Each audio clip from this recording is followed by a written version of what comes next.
College life दिसायला simple वाटतं, पण आतमध्ये खूप लढाया चालू असतात स्वतःशी, वेळेशी आणि स्वप्नांशी. बघा, कॉलेज संपलं की बाकीच्यांचा दिवस संपतो, पण माझा दुसरा दिवस इथून सुरू होतो, तोही जिम मध्ये. बॉडी मेंटेन करणं फक्त दिसण्यासाठी नाही, हे डिसिप्लिन आहे, पेशन्स आहे आणि रोज स्वतःला कालचा मला हरवण्याचा प्रयत्न आहे. बघा, थकवा येतो, पण तरी घरी न जाता मी माझ्या छोट्या खोलीत परत येतो आणि तिथून निघतो आपल्या जिमला.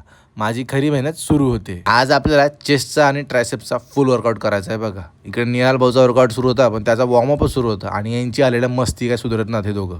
म्हणलं चला आपण करू सुरुवात आपल्या चेस्ट वर्कआउटला. वर्कआउट तर चांगल्या प्रकारे पूर्ण केलाय बघा, आणि सर इकडे आपले फ्लेक्स मारत होते आणि निहाल भाऊ थोडं गायडन्स देत होते, पण हा मध्ये येऊन ना जाम परेशान करत होता. बघा, याला बघून असं वाटतं की याचा जीव आत्ताच निघतो काय की. आता यांचं तर होत राहते. आपला तर वर्कआउट झालाय, आपण निघू रूमवर. आणि रूमवर डायरेक्ट आलेला मी घेतली बघा डाळ बनवायला. नाही, कारण भूक सगळ्यांना लागली होती आणि मला लागली होती. डाळ वगैरे बनवून फ्रेश वगैरे होऊन जेवण घेतलं, बसतो अभ्यासाला, कारण अभ्यास महत्वाचा आहे. सगळं करतोय, हे खूप महत्वाचं आहे. बघा, नांदेडून आपण इथे शिकण्यासाठी आलो होतो. आधी तसे सुरू होतं रुटीन, पण आता जिम लावले, कंटेंट क्रिएशन करतोय. सगळ्यांना आता व्यवस्थित बरोबर टाइम देणं आपल्याला खूप गरजेचं आहे. बघा, एक ग्लास दूध तर घेतलंय आता पिऊन. आता चांगलं जोरात अभ्यास करतो. तुम्हाला भेटतो उद्या मी. बाय.